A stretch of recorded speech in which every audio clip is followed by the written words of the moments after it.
Witajcie kochani. Zapewne większość z Was doskonale wie, że przez 3 lata pracowałam w Perfumerii Douglas na stanowisku konsultant-sprzedawca.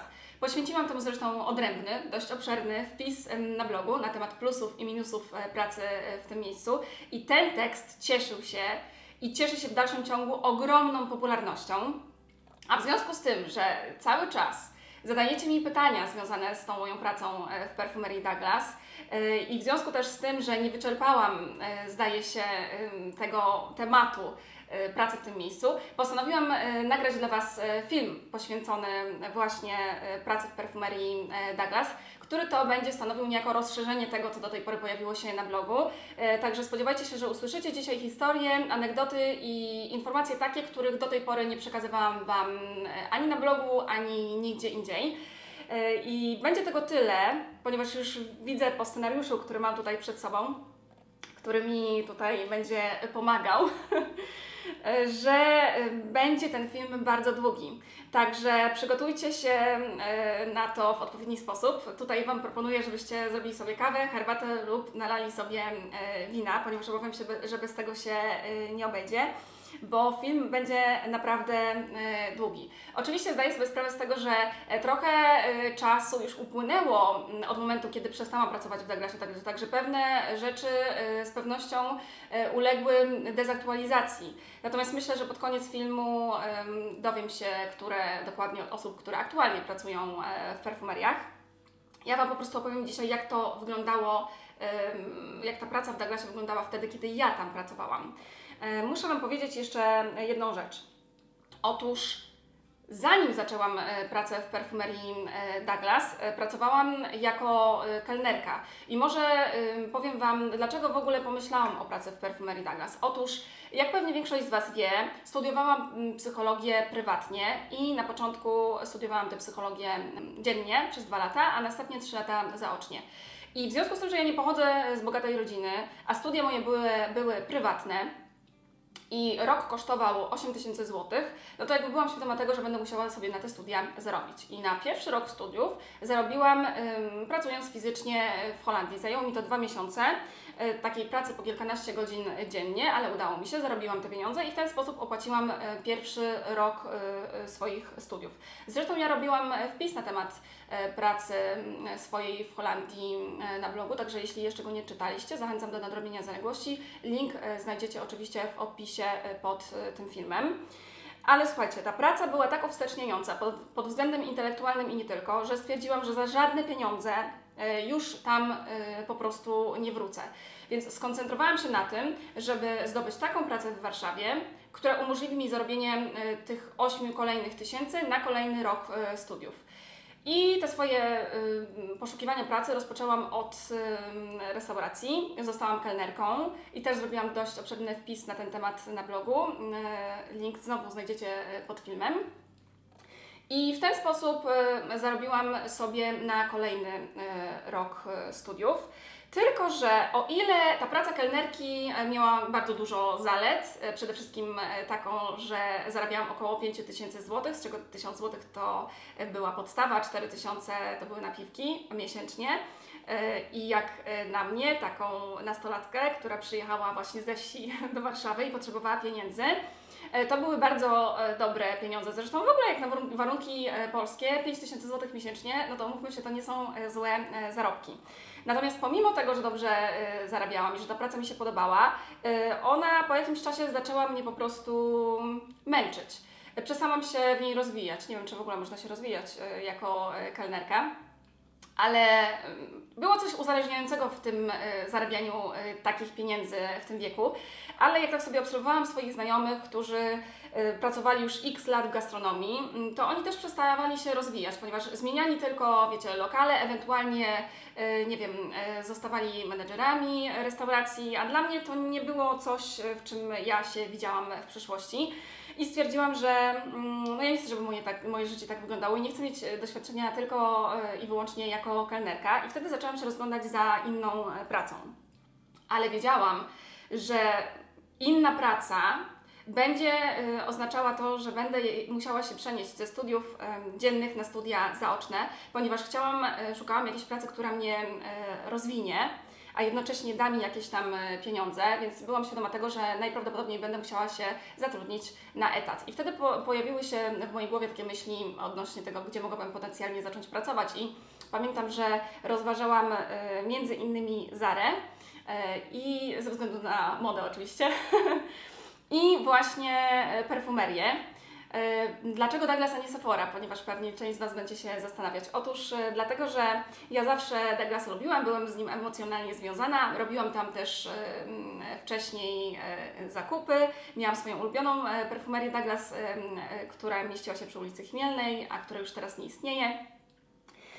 A Chmielna z kolei znajdowała się w pobliżu restauracji, w których wcześniej pracowałam, także to towarzystwo, które przebywało w tych rejonach, było mi dobrze znane i w ogóle czułam się tam bardzo swobodnie i stąd też właśnie pomyślałam sobie o perfumerii Douglas, a nie o Sephorze. Zresztą do tej pory pamiętam swoje pierwsze zakupy w perfumerii Douglas, a nawet osobę, konsultantkę, która mi wtedy pomogła, doradziła mi podkład. Pamiętam, że kupowałam podkład, który też już dzisiaj nie istnieje, Heleny Rubinstein i został on tak mi dobrze dobrany, ja byłam zachwycona. Oczywiście już wtedy zaczęła się moja obsesja na punkcie marek luksusowych, kosmetycznych i nie tylko, że po prostu do tej pory bardzo miło wspominam tę perfumerię. I pamiętam, że złożyłam, słuchajcie, swoje CV i to było w okresie wakacyjnym, właśnie po drugim roku studiów, to ile ja miałam wtedy lat? 21?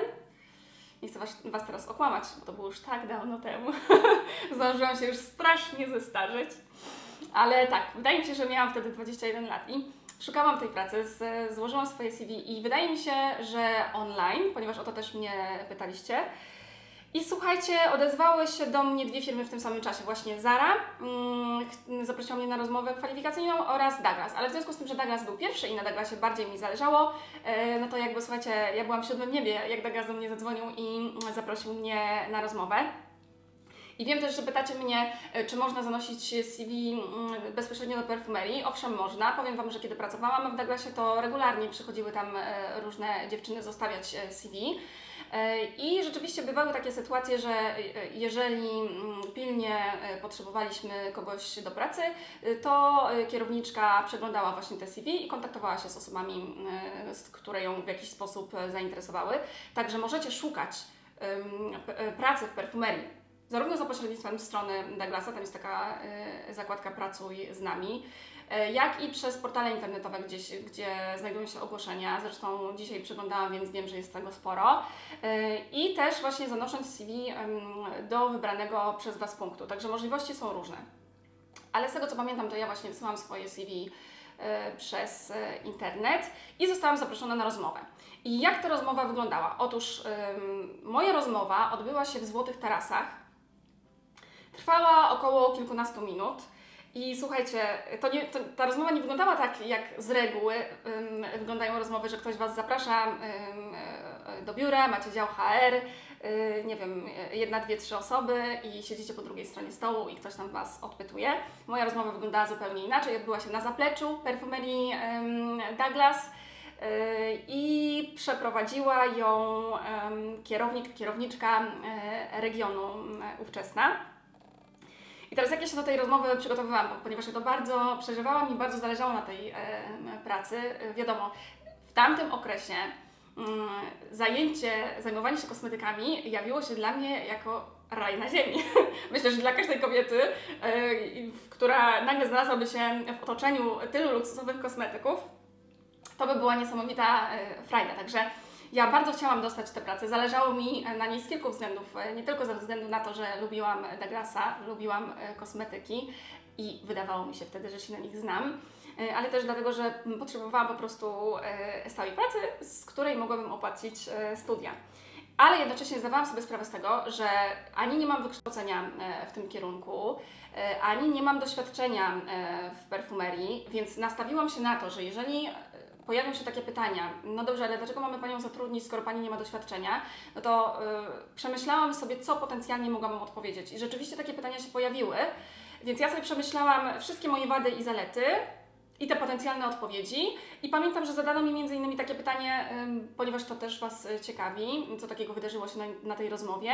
Jakie ja mam tak naprawdę doświadczenie i dlaczego ja uważam, że się nadaję do tej pracy? I ja wykorzystałam ten fakt, że wcześniej pracowałam 2 lata jako kelnerka i jest to jednak rodzaj sprzedaży. A konsultant sprzedawca też jest sprzedawcą, więc wykorzystałam to jako atut, że już mam doświadczenie w sprzedaży, może nie w sprzedaży kosmetyków, tylko w sprzedaży dań, ale jednak jest to sprzedaż. I oczywiście powiedziałam, że interesuję się kosmetykami, zwłaszcza luksusowymi, bo tak rzeczywiście było i zostało mi to zresztą do tej pory.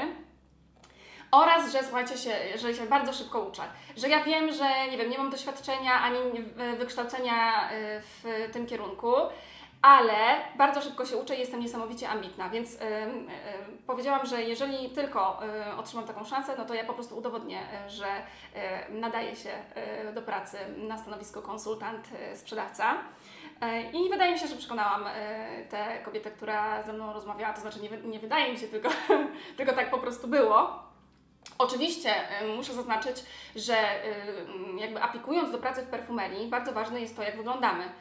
Ponieważ nie tylko dlatego, że sprzedawca jest od tego, żeby sprzedawać, a sprzedaje między innymi i w pierwszej kolejności tym, jak wygląda, no bo umówmy się, że prędzej kupimy coś od osoby, która jest ładna i zadbana, niż od takiej, która jest po prostu niechlujna i się nie myje na przykład, tak? A w perfumeriach jest to bardzo ważne, nie tylko, nie wiem, żeby być kobietą ładną, ale też zadbaną i taką, która ma dobrze zrobiony makijaż, bo to jest właśnie to, co sprzedają konsultantki w perfumeriach. Więc ja jakby byłam tego świadoma, przygotowałam się pod względem wizualnym też na tę rozmowę.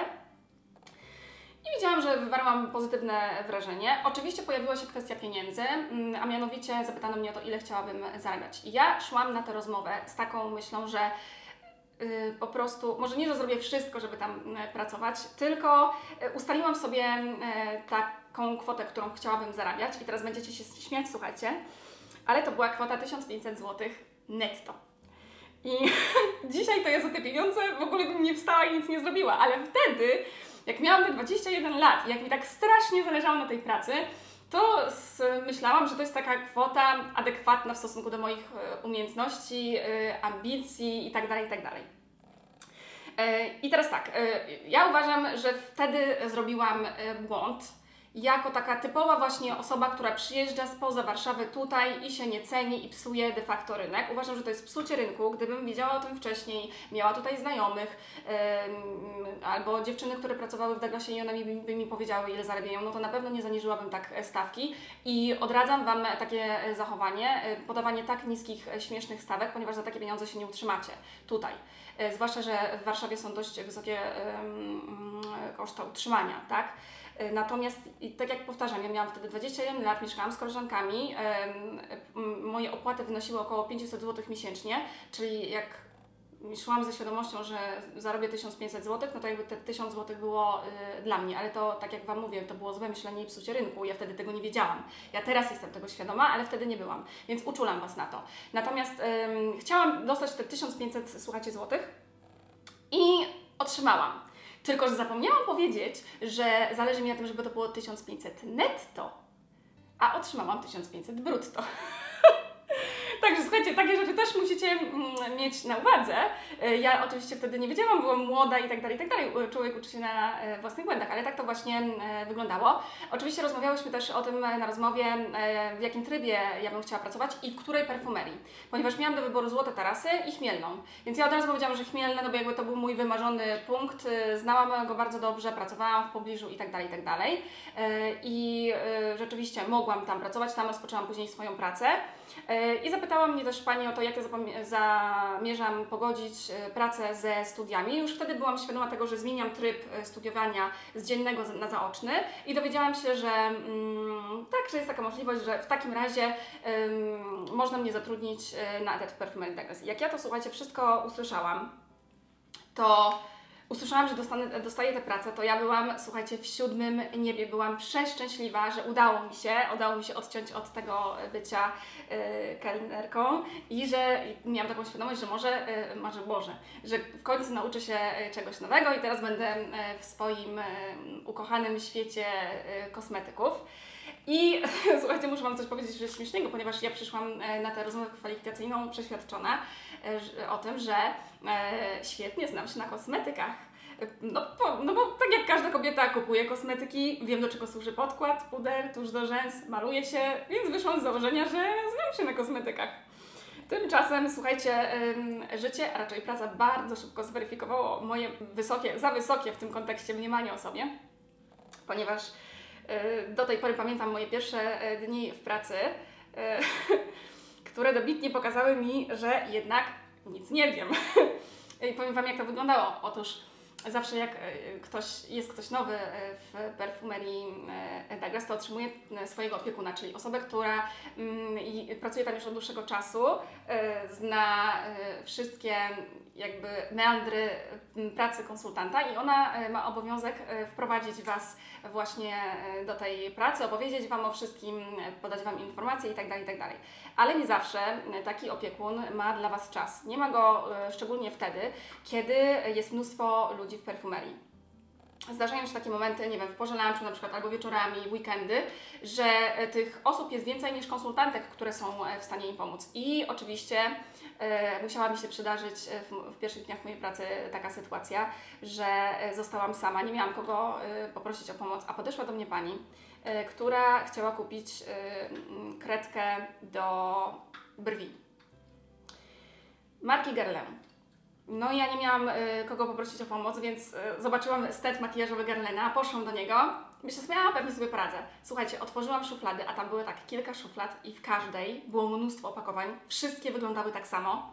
Pierwszy raz w życiu dostałam takiego oczopląsu i ja się, słuchajcie, przeraziłam, ponieważ wszystkie kredki wyglądały tak samo, miały identyczne wtedy, tak mi się wydawało, opakowania i ja, słuchajcie, spanikowałam. A że nie chciałam się przyznać do tego, że nie wiem, która to jest kredka, ponieważ wychodziłam z założenia, że nie wypada mi, no, że jestem konsultantką, więc powinnam to wiedzieć, to słuchajcie, zrobiłam coś najgłupszego, co mogłam.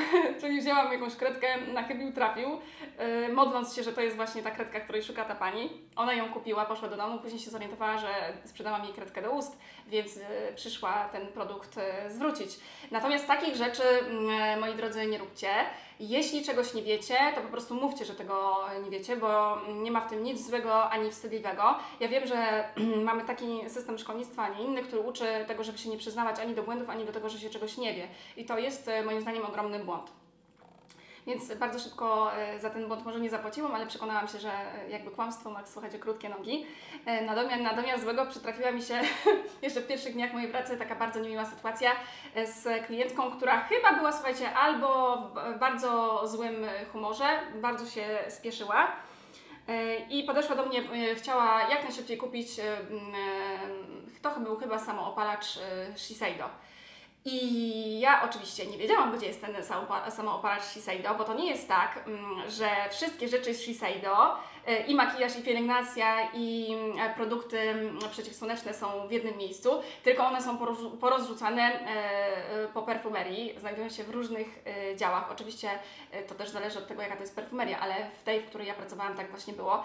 A wiecie, ja pracując tam dopiero kilka dni, jeszcze nie wiedziałam, co gdzie tak naprawdę jest, więc ta pani to zauważyła, że ja tego nie wiem. Nie miał mi kto pomóc i ona się, słuchajcie, strasznie zdenerwowała. Powiedziała, że jestem niedouczona. Także powiem Wam, że było mi raz, że głupio, dwa, że przykro i poczułam się tak... No strasznie się poczułam, ponieważ to mi tak dobitnie uświadomiło, że ja jednak nic nie wiem i tak się zaczęłam nawet przez moment zastanawiać, czy to aby na pewno jest praca dla mnie, bo ja nie chciałam, wiecie, sprawiać, żeby denerwować tam klientek. Ale myślę, że każdy na początku swojej pracy w różnych zawodach przeżywał podobne historie. Wydaje mi się, że to jest coś naturalnego, zwłaszcza wtedy, kiedy jeszcze nie wdrożymy się w to, co tak dokładnie mam robić. Także tak wyglądały moje pierwsze dni pracy w perfumerii Douglas. Teraz pozwólcie, że przejdę do omawiania plusów i minusów pracy w perfumerii Douglas, bo w końcu o tym ma być dzisiejszy film, a widzę, że już się trochę rozgadałam. I zacznę może od plusów. Takim pierwszym, podstawowym plusem pracy w perfumerii Douglas jest, mam nadzieję dalej, umowa o pracę. Mam tutaj na myśli umowę na czas nieokreślony. Pytaliście mnie, czy miałam też umowę na czas określony, czy miałam jakiś okres próbny. Wydaje mi się, jeśli mnie pamięć nie myli, że rzeczywiście było tak, że miałam ten okres próbny, który trwał 3 miesiące i dlatego też jak tylko zorientowałam się, że zamiast 1500 zł netto otrzymałam 1500 brutto, to po tych 3 miesiącach okresu próbnego wnioskowałam o podwyżkę i już wtedy po tych 3 miesiącach zaczęłam zarabiać właśnie tyle, ile chciałam zarabiać od samego początku, czyli 1500 zł na rękę. Ale ta umowa na czas nieokreślony, wydaje mi się, uważam, że jest po prostu plusem. I oprócz tej umowy na czas nieokreślony, każdy konsultant, bo tacy też się trafiali, nie tylko kobiety, był objęty programem opieki zdrowotnej i to było ubezpieczenie w centrum Damiana. Czyli w ramach tego, że pracowaliśmy w Douglasie, mogliśmy korzystać z bezpłatnych wizyt u lekarzy i wybranych badań i to też uważam, że jest i był duży plus. Kolejnym ogromnym plusem pracy w Perfumerii Douglas były szkolenia. Praca w perfumerii polega na ciągłym poszerzaniu wiedzy, ponieważ ciągle pojawiają się nowe produkty. A jeżeli jest się nowym pracownikiem, takim jakim byłam niegdyś ja, który tak naprawdę o niczym nic nie wie, to takie nowe osoby wysyła się na szkolenia w pierwszej kolejności. Oczywiście kierownik stara się, żeby ci pracownicy poszczególnych filii byli wysyłani na szkolenia mniej więcej porówno, na tę samą ich ilość. Ale priorytetem jest to, żeby jak najszybciej wyedukować i doszkolić nowe osoby. Także na początku pamiętam, że tych szkoleń miałam mnóstwo i to były, słuchajcie, bardzo różne szkolenia. Szkolenia bazowe, które polegały na tym, że jeżeli była jakaś marka na przykład na wyłączność w Douglasie, no to zjeżdżały się z całej Polski różne dziewczyny do konkretnego miejsca i tam przez 1, a czasami 2 dni przez około 8 godzin osoba, która była odpowiedzialna za tę markę, wykładała nam całą wiedzę na jej temat. Na temat składników, na temat historii marki, na temat trików sprzedażowych, na temat produktów, poznawałyśmy konsystencję, dostawałyśmy materiały szkoleniowe itd., itd. Także bywały tego typu dość męczące szkolenia, bo jednak długotrwające. Szkolenia z nowości, a nowości, jak wiecie, na rynku pojawiają się non-stop, także jeśli weźmiecie pod uwagę, że tych marek jest mnóstwo i jakby co sezon pojawiają się nowości i mamy tutaj na myśli nie tylko nowości makijażowe, ale też pielęgnacyjne i zapachowe, to jakby tych szkoleń było naprawdę sporo, więc były te szkolenia z nowości. I wreszcie były też szkolenia z technik sprzedaży, bo praca sprzedawcy nie polega tylko na tym, żeby mieć wiedzę na temat kosmetyków i coś tam sobie powiedzieć klientce, jak przyjdzie coś kupić, tylko polegało to też na tym, żeby nauczyć tych sprzedawców, konsultantów, nas pewnych technik sprzedażowych. Powiem Wam na przykład jakich. Nie wiem, czy zdajecie sobie sprawę z tego, ale konsultant pracujący jakiś czas w Douglasie już zdaje sobie sprawę z tego, że jeżeli przychodzi Pani, która ma bardzo długie paznokcie i poszukuje kremu pod oczy, no to dobry sprzedawca, patrząc na te paznokcie, on nie zaproponuje takiej kobiecie, klientce kremu pod oczy, który będzie aplikowany za pomocą palca, ponieważ ten konsultant ma świadomość, że wkładając palec do słoiczka z kremem, sprawimy, że część tego kremu zostanie nam z tyłu na paznokciu.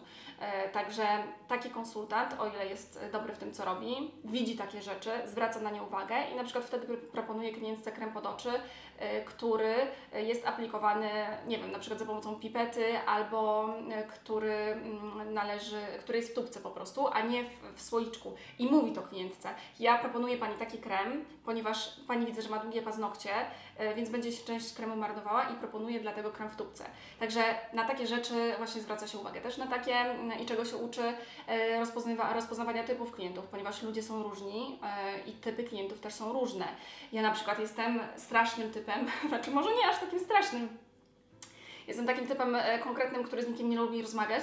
Na takich klientów też są ponoć triki, chociaż na mnie niekoniecznie. ale trzeba nauczyć się rozpoznawać pewne typy ludzi, ponieważ są klientki, które uwielbiają rozmawiać, są takie, które tego nienawidzą, są takie, które są zrzędami i do każdego klienta należy mieć inne podejście i tego typu rzeczy uczy się właśnie na szkoleniach z technik sprzedaży. Później, mało tego, po takich szkoleniach, po jakimś czasie robiło się testy. Ja wiem, że zanim jeszcze zaczęłam swoją pracę w Douglasie, były testy ze znajomości kosmetyków. Widziałam te wszystkie, wiecie, tabele wydrukowane na kartkach A4 i konsultantki musiały wypełniać tam chyba nazwy kremów, ich działanie itd., itd. W momencie, kiedy ja pojawiłam się w Douglasie, już tych testów nie było, ale były testy przy półce. Czyli przyjeżdżała pani, która się zajmowała właśnie nauczaniem technik sprzedaży i ona później grała klientkę, czy też tajemniczego klienta i rozmawiała sobie z nami i sprawdzała, ile wiedzy wynieśliśmy z jej szkoleń i później pisała tam na ten temat, na nasz temat wypracowanie i to mogło nam pomóc albo i nie w uzyskaniu późniejszej podwyżki. Także tak to właśnie wyglądało. Ja bardzo lubiłam szkolenia, dlatego że po pierwsze one umożliwiają mi szybkie zdobycie wiedzy, po drugie odbywały się w czasie pracy, a nie po pracy. To też było dla mnie atutem. I po trzecie wreszcie po każdym szkoleniu otrzymywało się jakieś produkty. Jeżeli to było szkolenie z nowości, to otrzymywało się jedną albo kilka nowości, na przykład Chanel, Dior, Lancome itd., itd. Jeżeli to było szkolenie bazowe, no to też się zawsze coś otrzymywało, także te prezenty to była zawsze wartość dodana takiego szkolenia i chyba nie poznałam osoby, która nie lubiła szkoleń, ponieważ w mojej opinii i w opinii innych osób one miały same, słuchajcie, pozytywy.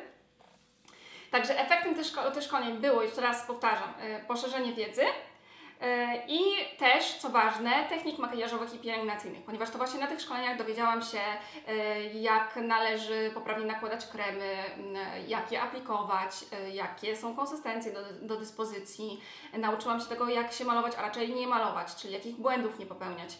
I to też była dla mnie duża wartość dodana. I efekt finalny był tego taki, że zaczęłam pracę w Douglasie, pamiętam to, malując się tylko, czyli nie używając pielęgnacji, a skończyłam na tym, że byłam rozpieszczoną konsultantką, która przebierała sobie w kosmetykach, wiedziała idealnie, jakie produkty dobrać do swojej cery i oczywiście taką konsultantką się stałam, która wyłącznie korzystała z pielęgnacji luksusowej. To jest duży plus pracy w perfumerii Douglas na pewno i oczywiście nie uważam, żeby było w tym coś złego, ponieważ mając 21 lat zaczęłam korzystać z pielęgnacji przeciwzmarszczkowej dla 30-latek, działając prewencyjnie i dlatego dzisiaj nie mam zmarszczek. A tak serio, to po prostu myślę, że nie mam zmarszczek, ponieważ mam dobre geny po mamie i pozdrawiam Cię, mamo, z tego miejsca. Natomiast rzeczywiście bardzo szybko zaczęłam o siebie dbać, także to był też duży plus tych szkoleń. Ale oczywiście szkolenia nie były jedynym plusem pracy w perfumerii Douglas. Kolejnym plusem była możliwość wypożyczenia testerów różnych produktów. W związku z tym, że pracowałam w perfumerii, to miałam dostęp do wszystkich produktów i ich testerów i zawsze, kiedy chciałam coś przetestować, no to mogłam o to poprosić i wziąć sobie cały tester do domu na dzień albo na kilka dni. Był taki specjalny zeszyt, gdzie się to zapisywało, podpisywało się swoim imieniem i nazwiskiem i to uważam było bardzo fajne o tyle, że dzięki temu mogłam zapoznać się z konsystencjami i działaniem produktów, których normalnie albo sama nigdy bym nie kupiła albo nie używała, chociażby ze względu na wiek. A po drugie, to testowanie umożliwiało mi w dłuższej perspektywie czasowej lepszą sprzedaż, ponieważ znając lepiej dany produkt, mogłam go później łatwiej sprzedać. Oczywiście to wypożyczanie tych testerów nie kończyło się na samych testerach, ponieważ mogłam też sobie robić próbki z praktycznie każdego kremu, produktu, jaki był dostępny w perfumerii, oprócz perfum, żeby było śmiesznie. Także mogłam sobie wziąć krem nawet za 8-10 tysięcy złotych, zrobić z niego próbkę i pójść sobie z nią do domu, zamiast wypożyczać cały tester, bo często robienie próbki było wygodniejsze niż noszenie, wiecie, całych tych ciężkich opakowań. Kolejny plus pracy w perfumerii Douglas to w moim mniemaniu kosmetyczka.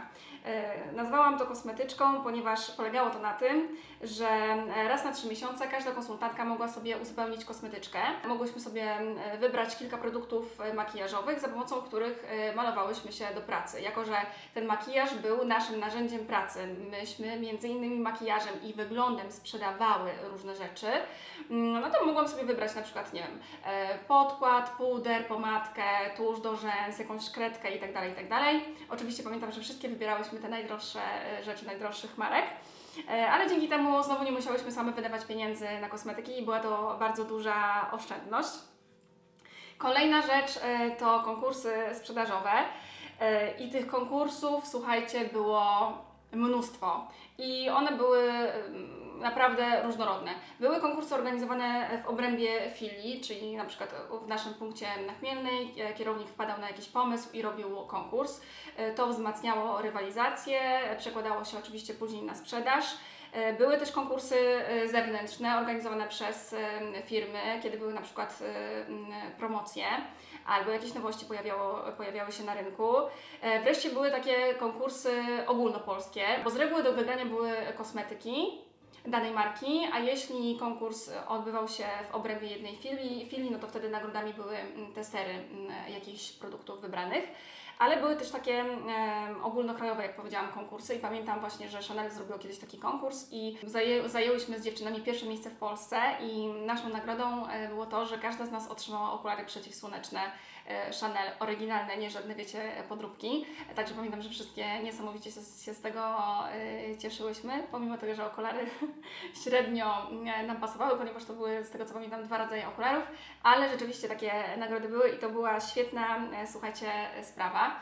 Poza tym były oczywiście różnego rodzaju targety sprzedażowe, czyli należało non-stop sprzedawać, bo na tym polega praca sprzedawcy.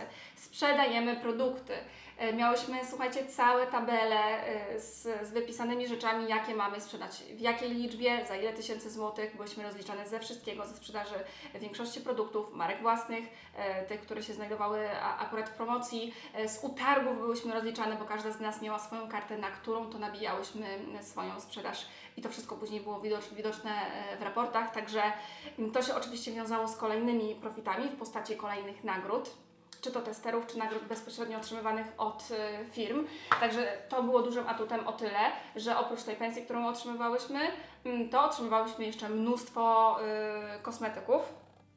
I powiem Wam, jak to wyglądało w praktyce. Jeżeli ktoś był dobrym sprzedawcą, a ja byłam dobrym sprzedawcą, zresztą jestem nim do dnia dzisiejszego, samochwała w końcu stała, ale tak, proszę Państwa, przedstawiają się fakty. Więc nie będę mówić, że jest inaczej, ale rzeczywiście było tak, że byłam dobrym sprzedawcą i jak już wyrobiłam tych ileś tam norm, to mogłam odebrać ileś tam tych testerów i to wyglądało tak, że szło się do biura, otwierało się taką ogromną szafę, która od sufitu do podłogi była wypełniona testerami najróżniejszej maści, począwszy od testerów makijażowych przez pielęgnacyjne, a skończywszy na zapachach i można było sobie wybrać wszystko, co się chciało. No, prawie wszystko, tak? Jeżeli czegoś nie było, no to siłą rzeczy nie można było tego wybrać, ale wyglądało to tak właśnie, że się te szafy otwierało i na przykład czasami było tak, że miałam do odebrania 7 rzeczy. I tak stałam przed tą szafą i tak tylko, wiecie, wskazywałam palcem. No to ja sobie wezmę perfumy Diora, tester, tutaj krem Chanel za 1000 zł, tutaj jakiś tam krem pod oczy i tak dalej, i tak dalej. Także powiem Wam, że to była dla mnie zawsze wielka frajda, taka nagroda za moją pracę. Dlatego uważam, że to za taki bardzo duży atut. Oczywiście z czasem tych kosmetyków pojawiło się u mnie tyle, że koleżanki zaczęły się ze mnie śmiać, że mogłabym otworzyć własny sklep, ponieważ było ich naprawdę mnóstwo. Oprócz tego otrzymywałyśmy prezenty na przykład z okazji urodzin, takich okazji jak walentynek. Oczywiście zakładam, że to wszystko zależy od kierownika i danej filii, ale właśnie myśmy tak miały, czyli zawsze jakiś drobny upominek, albo tester, albo jakiś właśnie makijaż. Tutaj muszę zaznaczyć, że nie wiem, czy wiecie, ale jeżeli któraś z nas zbiła jakiś tester, jakieś perfumy, no to nie było tak, że musiałyśmy za niego zapłacić. Ani też klient, jeżeli coś zbije w perfumerii, nie musi za niego płacić. Uważam, że to jest plus, ponieważ pamiętam, że pracowałam nie potrafię się wysłowić. Pamiętam, że kiedy pracowałam jako kelnerka i ktoś nie zapłacił rachunku i na przykład uciekł, no to ja musiałam uiścić ten rachunek. A tutaj w Douglasie to była dla mnie miła odmiana. Pamiętam właśnie, jak przeszłam z pracy jako kelnerka do pracy w Douglasie, to była dla mnie świetna sprawa, że nie muszę właśnie płacić za jakiś zbity tester. Kolejny plus pracy w Perfumerii Douglas to rabat pracowniczy, który wynosił 20% na wszystkie produkty w Douglasie. Ja z niego korzystałam wtedy, kiedy na przykład nie mogłam sobie wziąć jakiegoś testera, albo kiedy potrzebowałam czegoś na prezent. I ten rabat, tak jak powiedziałam, był stały. Nie wiem, czy dzisiaj też wynosi 20%. Wiemy, że w Sephorze są inne warunki. Myślę, że opiszecie mi to w komentarzach. Natomiast powiem Wam, że ja korzystałam też z tego rabatu wtedy, kiedy na przykład nie było jakiegoś kosmetyku w naszej chwili, ale wiem, że był w innej i wtedy, już Wam to mówiłam w którymś z vlogów, że zamawiałyśmy taksówkę. Otóż wiedzcie, że jeżeli Wam bardzo na jakimś produkcie zależy, a nie macie czasu, żeby przemieścić się z punktu A do punktu B, czyli na przykład, nie wiem, była klientka, która była na Chmielnej, a okazywało się, że podkład Chanel, dajmy na to, którego ona szukała, był w Galerii Mokotów, to można było zamówić taksówkę, która przywiozła ten podkład z Galerii Mokotów właśnie dla tej klientki i uważam, że to była i jest w dalszym ciągu świetna sprawa, ponieważ ja sama też ostatnio korzystałam z tej opcji i wiem też, że jeden z moich widzów skorzysta właśnie z tego, jak się o tym dowiedział, kupując prezent dla koleżanki. Także gorąco polecam Wam te opcje. Jeśli nie wiedzieliście, że coś takiego jest możliwe, to Was informuję, że jest. Inna kwestia, że w momencie, kiedy sprowadzałyśmy dany produkt do naszej filii i go kupowałyśmy jeszcze, to się liczyło jakby na naszą kartę i do naszego utargu, pomimo tego, że to był rabat, znaczy z uwzględnieniem rabatu tego 20%, a to się nam później sumowało na koniec miesiąca, także miało to same atuty moim zdaniem. Kolejny plus to bezpośredni kontakt z klientem i ciągłe poznawanie nowych ludzi. I teraz ja wiem, że nie dla każdego będzie to atut, no ale jeżeli chcemy być sprzedawcą, no to zdajemy sobie sprawę z tego, że praca sprzedawcy właśnie na tym polega, że ciągle musimy z kimś rozmawiać, ciągle kogoś poznajemy, dostosowujemy się do niego i tak dalej, i tak dalej. Ja lubiłam poznawać nowe osoby i podobało mi się to, że dzięki temu każdy dzień mojej pracy wyglądał inaczej, bo ciągle przychodzili jacyś nowi, różni, inni, raz śmieszni, raz dziwni, raz bardzo fajni ludzie, z którymi można było sobie porozmawiać, nie zawsze, ale z częścią się dało, a nawet nawiązać bliższe relacje i to moim zdaniem był naprawdę duży atut tej pracy. Oczywiście zdarzały się też zachowania żenujące, ale tym zachowaniom poświęciłam odrębny film i to jest jeden z najpopularniejszych filmów na moim kanale o żenujących zachowaniach klientów. Jeśli go jeszcze nie widzieliście, to zachęcam do nadrobienia zaległości, on się Wam tutaj wyświetli na górze w proponowanych. Konsekwencją jakby tego częstego kontaktu z klientami było to, że pojawiali się stali klienci.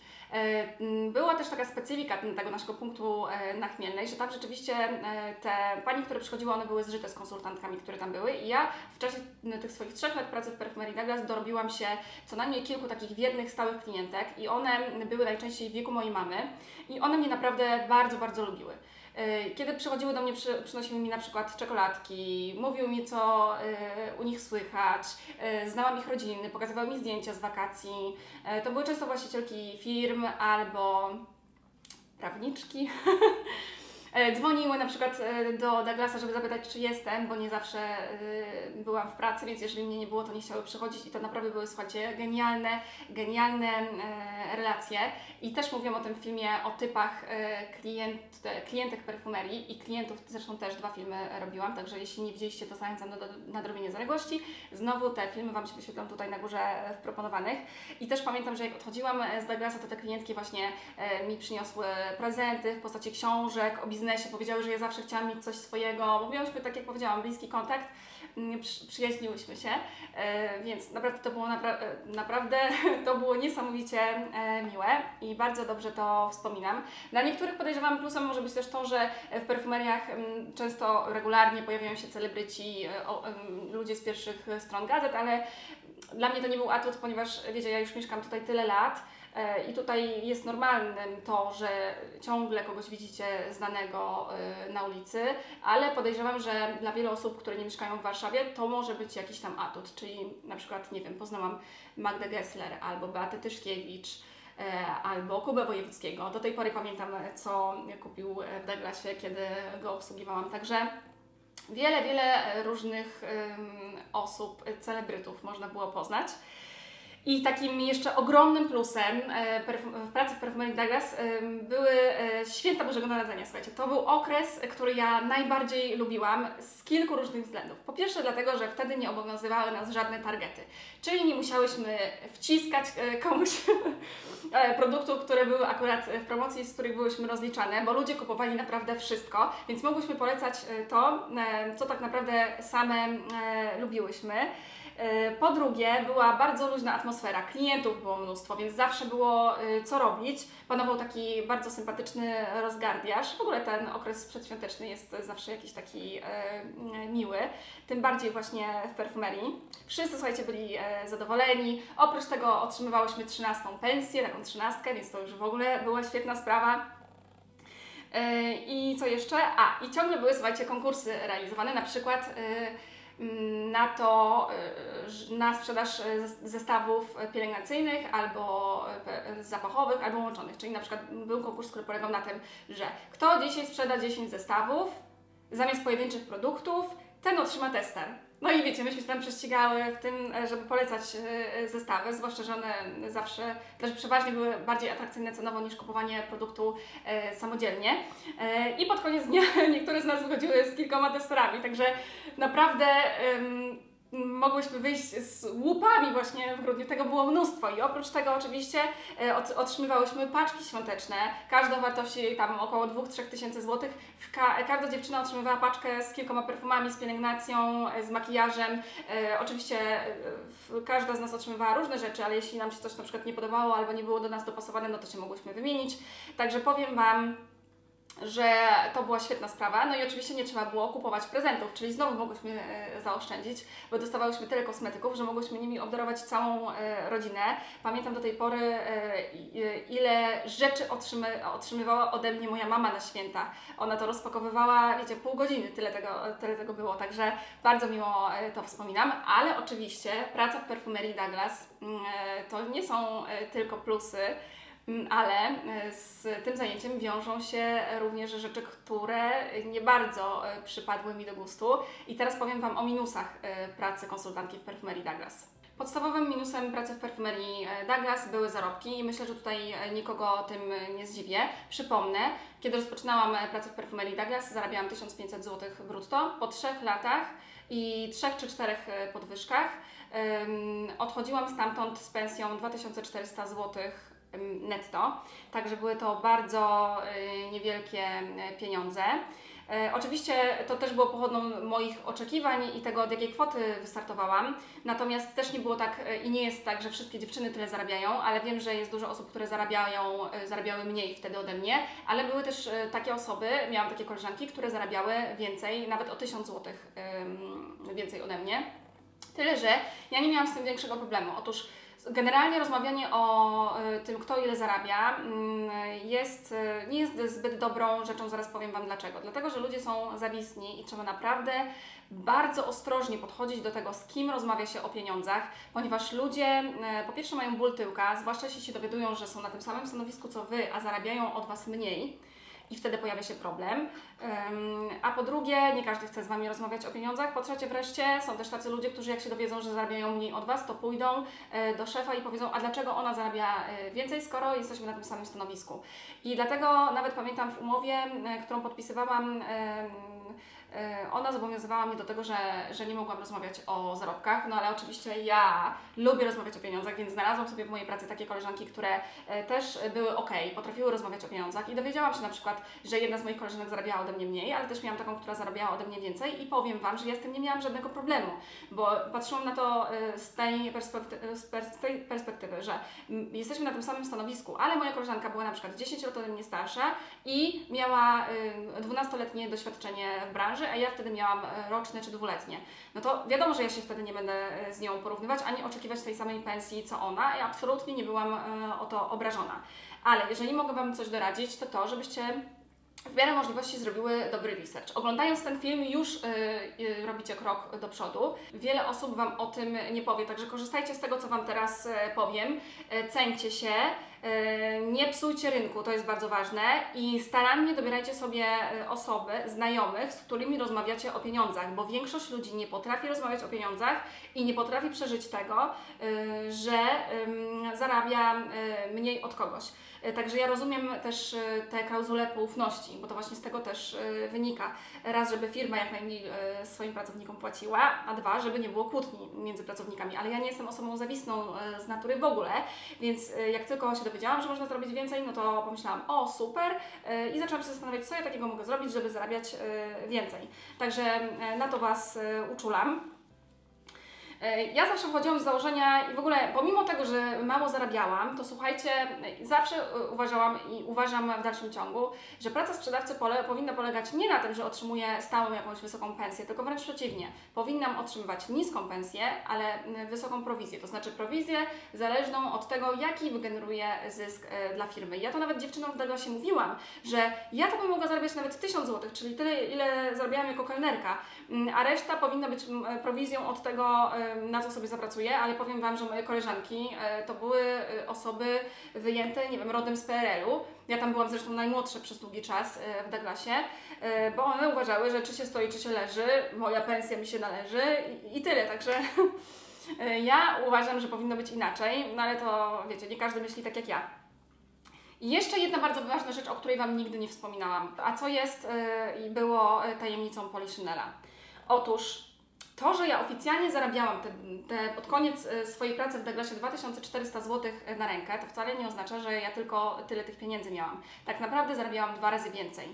I bardzo szybko, jak tylko zaczęłam pracować w Douglasie, zaczęłam zarabiać więcej niż ta moja pensja. I ja tutaj nie mówię o premiach, ponieważ otrzymywałyśmy też premie, ale te premie były bardzo niskie za wyrobienie targetu. One sięgały tam do kilkuset złotych, pamiętam, netto miesięcznie i akurat te kilkuset złotowe premie to się zdarzały najrzadziej. Natomiast tajemnicą Polichinella było to, że jeżeli, słuchajcie tak na logikę, jeżeli bierzecie mnóstwo testerów różnych produktów, to prędzej czy później one zaczynają Wam się wysypywać z półek i nie macie co z nimi robić. I oficjalnie było tak, że nie można było tych rzeczy sprzedawać, a wszystkie to robiłyśmy, naprawdę wszystkie, wyrabiając sobie tak naprawdę drugą pensję. Więc ja może nie od samego początku, ale pomimo tego, że miałam świadomość taką, że odchodząc z pracy w restauracji będę zarabiać mniej, to jednak bardzo szybko doszłam do tego samego pułapu, który miałam, kiedy odchodziłam z restauracji, czyli bardzo szybko zaczęłam zarabiać znowu 5000 zł miesięcznie, ponieważ tak jak Wam mówię, moim jednym źródłem dochodu była pensja, a drugim były pieniądze ze sprzedaży testerów. Miałam znajomych i tutaj się znajomi tacy przydają, którzy lubią też produkty luksusowe, którzy kupowali ode mnie po prostu za 50% ceny te wszystkie perfumy i kremy i to była naprawdę świetna sprawa. Wiem też, że dziewczyny sprzedawały i sprzedają w dalszym ciągu rzeczy na Allegro i tak jak mówię, oficjalnie jest to zabronione. Podejrzewam, że gdyby ktoś został przyłapany na gorącym uczynku, to mógłby zostać za to zwolniony, ale prawda jest taka, że wszyscy to robili, wszyscy o tym wiedzieli i to jest znowu, to też się przyczynia do psucia rynku, ale znowu mówię, że gdyby pensje były wyższe, to ta ochota, żeby sprzedawać testery byłaby mniejsza, albo powinno być tak właśnie, że dziewczyny bardzo mało zarabiają, ale mają wysokie prowizje ze sprzedaży, ale tak nie jest, więc radzą sobie kombinując. I tak właśnie robiłyśmy, więc wcale nie było tak, że zarabiałam 2500 zł, tylko zarabiałam około 5000 zł, cały czas właśnie pracując w Douglasie. Co ciekawe, słuchajcie, blogerki, bardzo dużo blogerek, zwłaszcza urodowych, które notorycznie psują rynek, robi tak do dzisiaj. I na przykład jeszcze mówią te dziewczyny, że one zarabiają na blogu. Ja Wam powiem, na czym polega zarabianie na blogach tych dziewczyn. Otóż biorą te darmochy, bo to mniej więcej tak samo wygląda jak w Douglasie, tylko że tam otrzymywałyśmy testery za pracę, a tutaj blogerki biorą te darmochy, łażą na te wszystkie, mówiąc kolokwialnie, eventy, biorą te rzeczy, nieraz się wpraszają albo specjalnie umawiają z PR-owcami różnych marek, żeby dostać tylko te torby, a później biorą te rzeczy i albo sprzedają właśnie za połowę ceny, albo idą z nimi na Allegro. i tam sprzedają, mają z tego pieniądze i później mówią wszystkim, że utrzymują się z bloga. No właśnie tak wygląda utrzymywanie się z bloga tych blogerek, których jak wiecie nie znoszę, głównie ze względu na to, że psują rynek, ale tak to właśnie wygląda. Dobrze. Kolejna rzecz, która może być, która dla mnie była minusem, był ogromny nacisk na sprzedaż. Ale ja tutaj nie mam na myśli nacisku na sprzedaż sensu stricto, bo wiem, że przecież praca sprzedawcy polega na tym, że mamy sprzedawać. Tylko słuchajcie, nie podobało mi się to, że musiałam sprzedawać to, co niekoniecznie lubiłam. Tylko to, co miałam w tych tabelkach, a powiedziałam Wam już wcześniej, było tego naprawdę sporo, tam chyba kilkanaście różnych rzeczy trzeba było sprzedawać i jakby to monitorować na bieżąco. To się wiązało oczywiście z presją, wiązało się to z rywalizacją, którą ja akurat bardzo lubię. I ja nie mówię, że miałam z tym problem, ponieważ ja byłam bardzo dobrym sprzedawcą i sobie świetnie radziłam, ale na początku miałam takie dylematy moralne, nazwijmy to, że kurczę, że ja komuś muszę sprzedawać to, co ja mam tutaj, z czego mam zysk, a nie to, czego ta osoba potrzebuje. Tylko, co ciekawe i czego bardzo się szybko nauczyłam pracując w Douglasie, to, że słuchajcie, mi się wydawało, że najlepiej będzie ludziom sprzedawać to, co ja uważam, że jest dla nich dobre, a dla ludzi wcale to nie jest to ważne. Dla ludzi najważniejsze jest to, żeby oni kupili to, co od początku chcieli kupić. I dla mnie na początku było to trudno zrozumieć, ale później się nauczyłam tego. I jeżeli widziałam, że jakaś kobieta weszła do perfumerii ze świadomością taką, że ona chce kupić krem marki X, a ja z dobrej woli, nie mając danej marki w targecie, chciałam jej sprzedać krem marki Y, to widziałam, że ona kręci nosem i nauczyłam się bardzo szybko tego, że ludziom trzeba mówić to, co oni chcą usłyszeć. I wtedy, słuchajcie, wszyscy byli zadowoleni. Ja nie miałam z tym problemu, te panie nie miały z tym problemu, wracały, kupowały kolejne rzeczy, także nie wiem, dziwne to jest, ale tak właśnie funkcjonują ludzie. Tego uczy praca w sprzedaży. Jeśli ktoś nie pracował w sprzedaży, to tego najprawdopodobniej nie zrozumie. Ale przynajmniej dowiadujecie się teraz tego ode mnie. Kolejnym minusem dla mnie pracy w Douglasie była praca w towarzystwie kobiet. Ja nie przepadam za pracą w towarzystwie kobiet, ponieważ kobiety są zawistne, dwulicowe, to są plotkary, potrafią wbijać nóż w plecy, one mają humory itd., itd. Także wolę pracować z mężczyznami, ale o mężczyzn w perfumeriach trudno, jeśli już, to najczęściej są to geje. Także taki jest minus pracy w ogóle w biznesie kosmetycznym. Minusem dla mnie był też tajemniczy klient, który przychodził, nigdy nie wiedziałyśmy, który z klientów jest klientem tajemniczym, która z nas go obsługuje, a później, wiecie, przychodziły wyniki, które najczęściej wskazywały na to, że jest u nas beznadziejna obsługa i później pamiętam, że były takie sytuacje, że szukało się tej właśnie czarnej owcy, kogoś, kto obsługiwał tę osobę i krzywo się na niego patrzyło, a wiadomo, że ludzie są różni, nie wiem, tajemniczy klient mógł przyjść w złym humorze, źle ocenić jakieś zachowanie itd., także bardzo nie lubiłam tajemniczego klienta. Oczywiście nie podobały mi się też niskie premie za wyrabianie targetów, bo te premie były naprawdę śmiesznie niskie. Powiedziałam Wam, że maksymalnie tam kilkaset złotych miesięcznie, ale w miarę upływu czasu dowiedziałam się też, że można utrzymać premię uznaniową. I słuchajcie, nie wiem, czy nie byłam jedyną osobą, która w tym czasie, kiedy pracowałam właśnie na Chmielnej, otrzymała taką premię uznaniową w wysokości kilkuset złotych i jeszcze poinformowano mnie, bo pamiętam to jak dziś, żebym nie mówiła o tym swoim koleżankom, bo będą zazdrosne, więc nie powiedziałam im, ale mówię Wam, pracownikom Douglasa, aktualnym albo przyszłym, że jest taka opcja. Nie wiem, być może moje koleżanki też dostały premię uznaniową i powiedziano im to samo, żeby nie mówiły innym. Ale powiem Wam, że byłam zdziwiona, poczułam się właśnie taka doceniona, kiedy dostałam tę premię uznaniową. Kiedyś opowiem Wam o tym coś więcej, bo to się wiązało z moją działalnością w Douglasie ponad to, co powinna robić zwyczajowa konsultantka. Tak w ogóle dajcie mi znać, bo czy chcecie, żebym zrobiła dla Was materiał o tym, jak negocjować podwyżki, bo ja zawsze podwyżkę dostawałam, wiedziałam, jak to zrobić, zawsze byłam świetnie do tego przygotowana i też między innymi dlatego dostałam premię uznaniową. Jeśli chcecie taki materiał, to piszcie proszę w komentarzach. Kolejną rzeczą, która mi się bardzo nie podobała w Douglasie, była konieczność przestrzegania standardów sprzedażowych ze szczególnym uwzględnieniem, w czym mogę Pani pomóc. Albo później zakazano nam nawet tego mówić, musiałyśmy mówić, w czym mogę Pani doradzić, albo Panu doradzić. I słuchajcie, Nieważne było to, że macie świadomość, że są ludzie, którzy tego nienawidzą, że widzicie, że już 3 koleżanki podeszły do tej osoby, ale presja jest, słuchajcie, taka, że po prostu musicie podejść i to odbębnić, bo jeżeli tego nie zrobicie, to zaraz kierownik chwili Was poprosi i Wam powie, że nie wiem, że źle pracujecie, albo wykorzysta to w rozmowach rocznych, żebyście nie dostali podwyżki. Po prostu to było dla mnie tak absurdalne, tak tego nienawidziłam, bo sama nie lubię, jak się do mnie podchodzi i się mnie pyta, w czym mogę doradzić, bo jak ja chcę, żeby mi ktoś doradził, no to sama do tej osoby podchodzę. Ja nie chcę, żeby ktoś mi zawracał, wiecie, tyłek. Więc ja mam na to sposób taki, że teraz jak wchodzę do perfumerii, to często ze słuchawkami w uszach, żeby mi nikt nie zawracał głowy, ale rzeczywiście tak jest, także miejcie to na uwadze, że to nie wynika z tego, że konsultantki chcą to robić, tylko one są do tego zmuszane i ciągle się weryfikuje to, czy one to robią. I ja naprawdę tego nie znosiłam.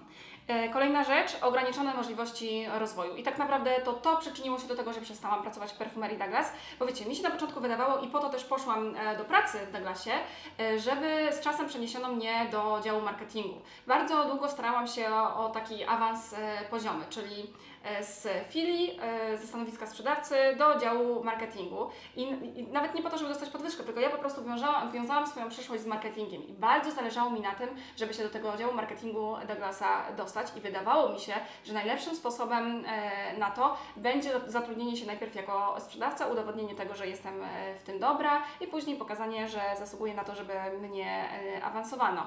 I słuchajcie, zrobiłam mnóstwo rzeczy, żeby mnie awansowano i summa summarum to się skończyło w ten sposób, że zaproszono mnie na rozmowę do centrali, gdzie rozmawiałam z ówczesną dyrektor marketingu i pamiętam to, słuchajcie, jak dziś. Jednym z pytań, które ona mi zadała, było to, gdzie ja siebie widzę w przyszłości. I ja jej powiedziałam wtedy to, co myślałam, i powiedziałam jej wprost, że ja siebie widzę jako dyrektora marketingu w przyszłości. Do pani, która wtedy była dyrektorem marketingu. I słuchajcie, gdybyśmy byli w Stanach, to taka osoba, gdyby to usłyszała, stwierdziłaby, że jestem niesamowicie ambitna i ja na miejscu takiej osoby bym wzięła tę młodą, chętną do pracy i rozwoju osobę. Ale tamta pani chyba się przestraszyła albo, nie wiem, odebrała mnie jako potencjalną konkurencję, bo ja z tej rozmowy, po tej rozmowie już wiedziałam, jaki będzie feedback, ponieważ ja musiałam czekać na ten feedback, którego udzieliła mi ostatecznie, słuchajcie, kierownik regionu, ta sama, która przeprowadzała ze mną rozmowę kwalifikacyjną.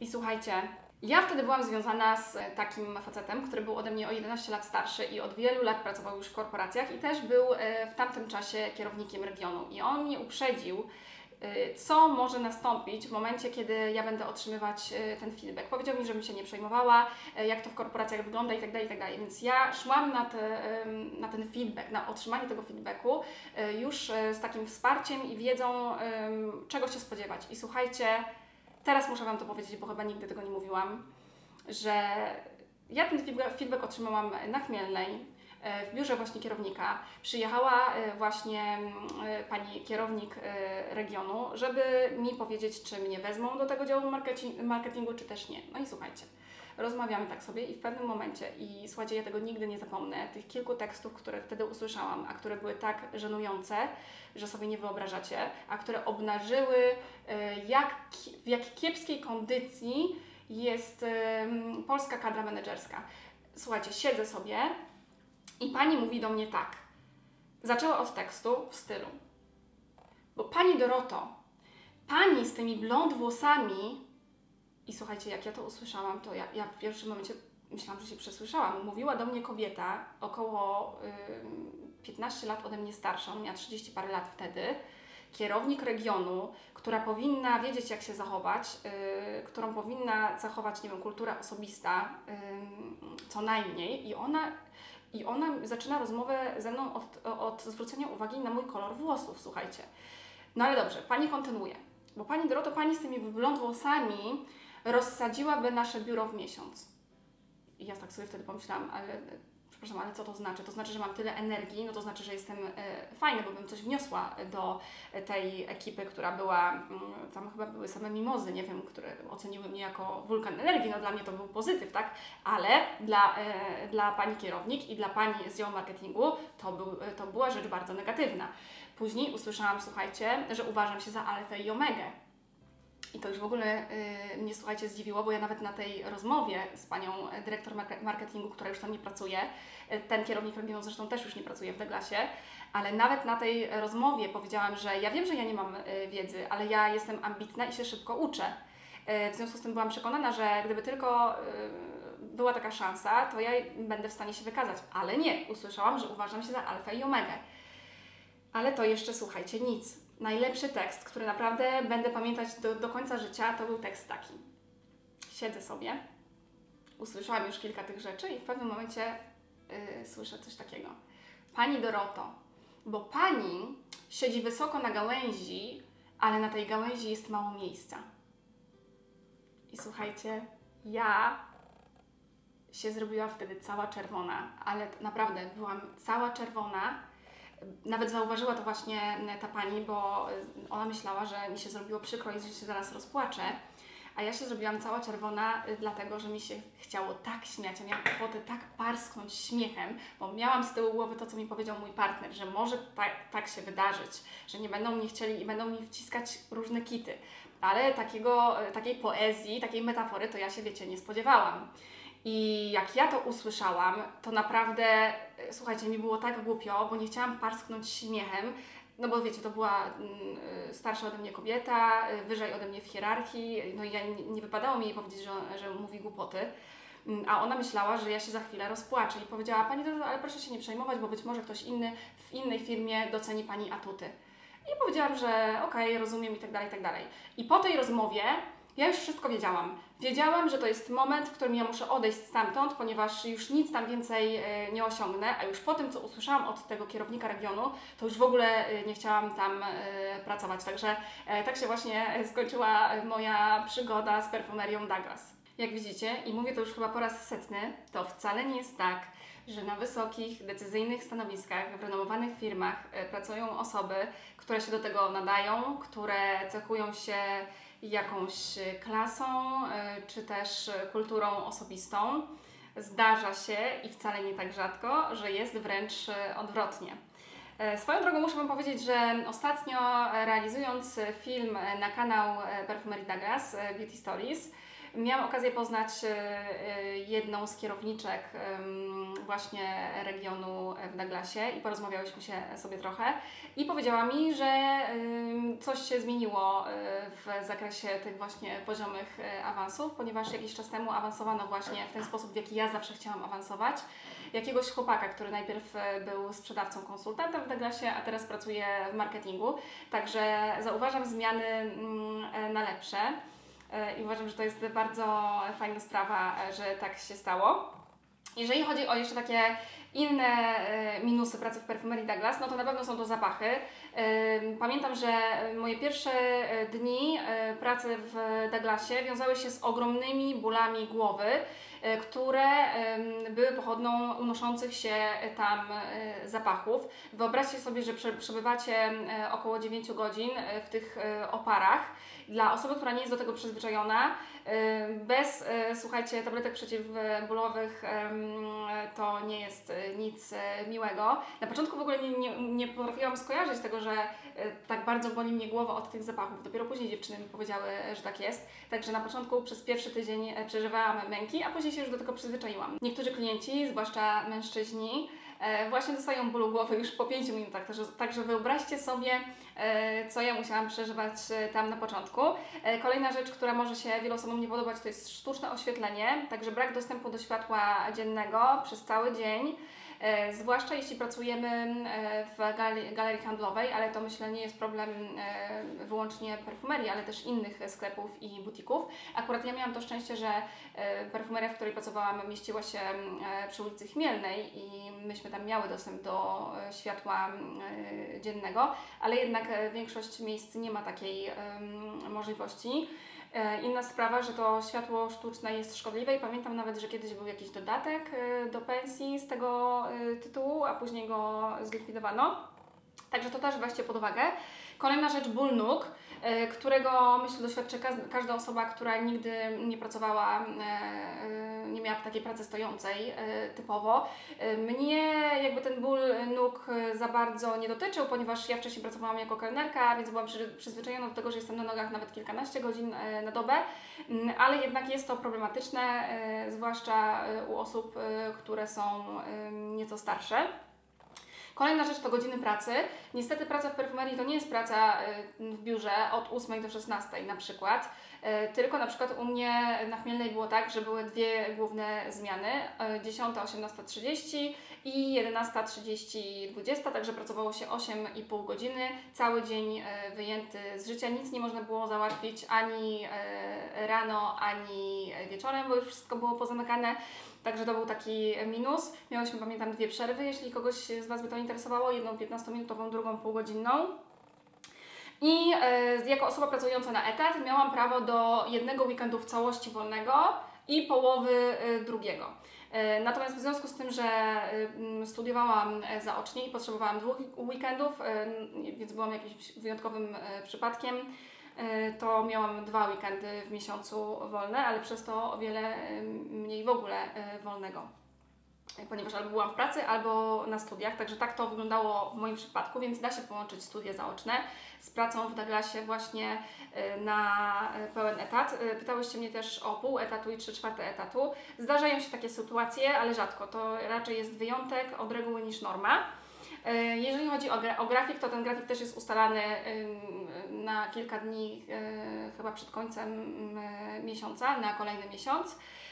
Nie wiem, jak jest w innych filiach, ale u mnie nigdy nie było żadnego problemu, ponieważ, tak jak Wam powiedziałam, w związku z tym, że miałam fory takie, że miałam 2 weekendy w całości wolne, to już nie miałam ani na co narzekać, ani jakby zbytniego pola manewru we wnioskowaniu co do innych dni wolnych, które chciałabym mieć.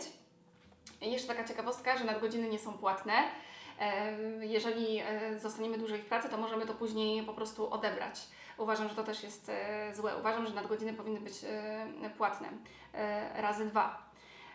I coś, czego nienawidziłam, słuchajcie, to ciągła kontrola. Ja już tu nie mówię o ochroniarzach, którzy sprawdzali nas przed wejściem do pracy i po pracy, co mamy w torbie, czy czegoś nie wynosimy, czy nie kradniemy. Z drugiej strony wiem, że zdarzają się takie sytuacje, że konsultantki kradną. Nawet w naszej chwili była, słuchajcie, taka sytuacja, gdzie starsza konsultantka, która miała dostęp do sejfu w biurze, ukradła chyba 100 zł i została przyłapana i następnie zwolniona dyscyplinarnie. Także takie sytuacje się zdarzają, więc rozumiem to, że ochroniarze sprawdzali torby nasze, ale nienawidziłam odbijania się, słuchajcie, kartą, ponieważ nie wiem, jak to jest u Was w pracy, ale w Douglasie było tak, że każda z nas miała kartę i musiałyśmy ją przykładać do czytnika, jak przychodziłyśmy do pracy, jak wychodziłyśmy na przerwę, jak wracałyśmy z przerwy itd., itd. Także ja tego nienawidziłam, bo się czułam, jakbym była, słuchajcie, w obozie pracy. Inna kwestia, że każda praca na etat, nawet ta w Douglasie, no to jest jednak jakiś obóz pracy ograniczający, a ja nienawidziłam tych ograniczeń. Dlatego dzisiaj nie pracuję na etat, tylko robię coś swojego i jestem z tego bardzo dumna. Natomiast to była rzecz rzeczywiście, której strasznie nie lubiłam. I już pod koniec mojej pracy w perfumerii Douglas, a w zasadzie nie pod koniec, bo to już się zaczęło wcześniej, miałam takie poczucie marnowania czasu. Ono było największe, wiecie kiedy? Po świętach Bożego Narodzenia, czyli tym okresie intensywnego ruchu, kiedy był ten rozgardiaż i ludzie ciągle coś kupowali. Styczeń, luty to były takie najgorsze miesiące, gdzie nikt nie chciał przychodzić do perfumerii robić zakupów i tylko się snułyśmy między półkami, sprzątałyśmy, bo sprzątanie i przecieranie też należało do naszych obowiązków, do obowiązków konsultantek. Chociaż priorytetem była oczywiście sprzedaż. Ja, słuchajcie, tego nienawidziłam, bo o ile w biurze można sobie usiąść, nie wiem, coś zacząć czytać, zrobić herbatę czy cokolwiek, tak w perfumerii trzeba było cały czas stać, niezależnie od tego, czy było w tej perfumerii kilkudziesięciu klientów, czy 0 klientów. I to było, słuchajcie, takie dołujące. Miałam wrażenie, że się uwsteczniam i tego nienawidziłam. Inna kwestia, że nie wiem, jak Wy macie, ale z mojego doświadczenia wynika, że najwięcej w każdej pracy uczymy się na samym początku, przez kilka pierwszych miesięcy. Cała reszta to jest później odbębnianie tego, co już wiemy, znamy, czego się nauczyliśmy. W przeciwieństwie na przykład do tej sytuacji, w której jestem teraz, bo teraz to, czym się zajmuję, to jest dla mnie świetna sprawa, bo w zasadzie każdego dnia uczę się czegoś nowego. To, czym się zajmuję, wymaga ode mnie tego, żebym się ciągle czegoś nowego uczyła i to mi sprawia ogromną frajdę. A w Douglasie było tak, że nauczyłam się najwięcej przez tych pierwszych kilka miesięcy, kiedy były te wszystkie szkolenia, techniki sprzedażowe itd., a później było tylko, wiecie, wyrabianie targetów. Także dla osoby, która jest ambitna i chce się rozwijać, no to taka praca na dłuższą metę może się nie sprawdzić. Na swoim blogu zamieściłam tabelę podsumowującą wszystkie plusy i minusy, więc może nie będę się powtarzać tej właśnie pracy w Perfumerii Douglas. Jeśli macie ochotę, to zajrzyjcie sobie. Przypominam, że link do tego wpisu znajdziecie pod filmem. Natomiast już tak reasumując, czy polecam pracę w Perfumerii Douglas? Oczywiście, że polecam. Nie żałuję w ogóle tego, że tam pracowałam. Bardzo wiele powtarzam, raz jeszcze się tam nauczyłam. Także jestem zadowolona, że byłam w tym miejscu. Nawet muszę Wam powiedzieć, że jestem zadowolona z tego, że nie zostałam przeniesiona do działu marketingu, bo kto wie, być może nigdy nie stworzyłabym wtedy własnego bloga, a tak, ta praca w Douglasie spowodowała, że pomyślałam o tym, żeby zacząć prowadzić bloga o perfumach i od tego tak naprawdę wszystko się zaczęło, więc jestem też wdzięczna Douglasowi za to, że mnie zatrudnił, bo dzięki Perfumerii Douglas jestem teraz tu, gdzie jestem. Na pewno jest to praca, która rozwija pasję i zainteresowania, więc jeśli macie ochotę, to próbujcie. Ja Wam oczywiście życzę powodzenia. Wiem, że ten film będzie bardzo, bardzo długi, ale słuchajcie, starałam się wyczerpać ten temat, opowiedzieć Wam jak najwięcej, więc mam nadzieję, że docenicie ten materiał. Bardzo się do niego przyłożyłam, długo się do niego przygotowywałam. Zdaję sobie sprawę też z tego, że część informacji, które Wam dzisiaj przekazałam, się zdezaktualizowała, bo jednak swoją pracę w Douglasie skończyłam no, dobrych parę lat temu. Około 7 lat temu, także parę rzeczy mogło się zmienić, ale jeżeli coś się zmieniło tak diametralnie, to dajcie mi proszę znać w komentarzach, bo zakładam, że są wśród Was osoby, które pracują w perfumerii i będą mogły jakby przekazać tutaj nowe informacje kolejnym osobom. Przypominam, że w opisie pod filmem znajdziecie linki do wszystkich materiałów uzupełniających dzisiejszy film, linki do wszystkich mediów społecznościowych, w których jestem obecna, linki też do kosmetyków, za pomocą których wykonałam dzisiejszy makijaż i ubrań, razem ze sklepami, w których można te rzeczy kupić. Gorąco Was zachęcam do subskrybowania mojego kanału i klikania kciuków w górę. Bardzo Was proszę, jeśli ten materiał przypadł Wam do gustu. Tymczasem gorąco Wam dziękuję za uwagę i poświęcony czas i do zobaczenia w kolejnym filmie.